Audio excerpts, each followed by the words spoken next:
Just to Rios. Okay. So that means 6-2 so far. Round 9, 4 more rounds. Also, since Manny wasn't as active in the previous round, I gave that round number 8. Rios. Oh, shot. Left hands coming from Manny. And here's the beauty of Manny's ammunition. Tatamaan niya ng sunod-sunod na kaliwa, bigla siyang tatama ng kanan. And if you're Brandon Rios, you don't know where the punches are coming from. You're right, Nico. He's actually throwing 2 straight hand hits in succession. Blood now to slowly drip the flow from the cut over the left eyelid.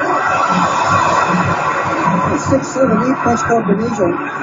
One of those landing though on the gloves of Brandon Rios.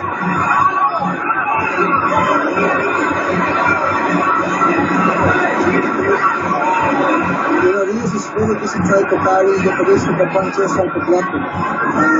Kulang, nakikilala na kay Rios from the speed fight, the way you've seen him fight, yung tatay niya, bumato, yung work rate niya, wala dito. He's been made to look awkward sometimes. Hindi niya mahanap yung target niya. Masyadong galaw si Manny. It's a fast-moving target.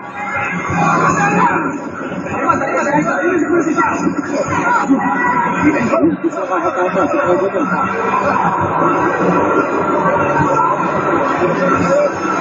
Oh, he should be given a deduction. At this point, he's been repeatedly doing that.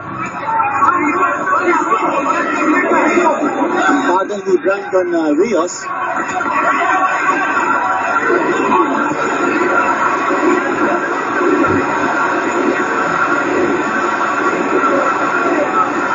The crowd sensing that the fight is slowing down and trying to egg on Manny with a chant.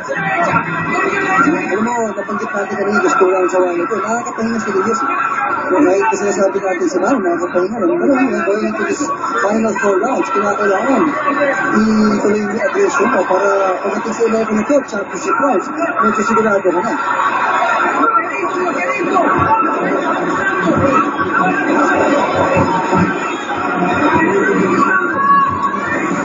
Rios is trying to catch Manny. He knows he needs to pile up some points to get close.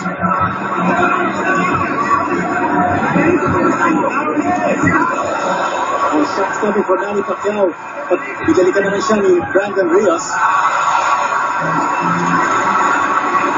Short right hand coming from Manny. You gotta give it to Brandon Rios. Ang matibay din. Dahil na niyang nasalong suntok galing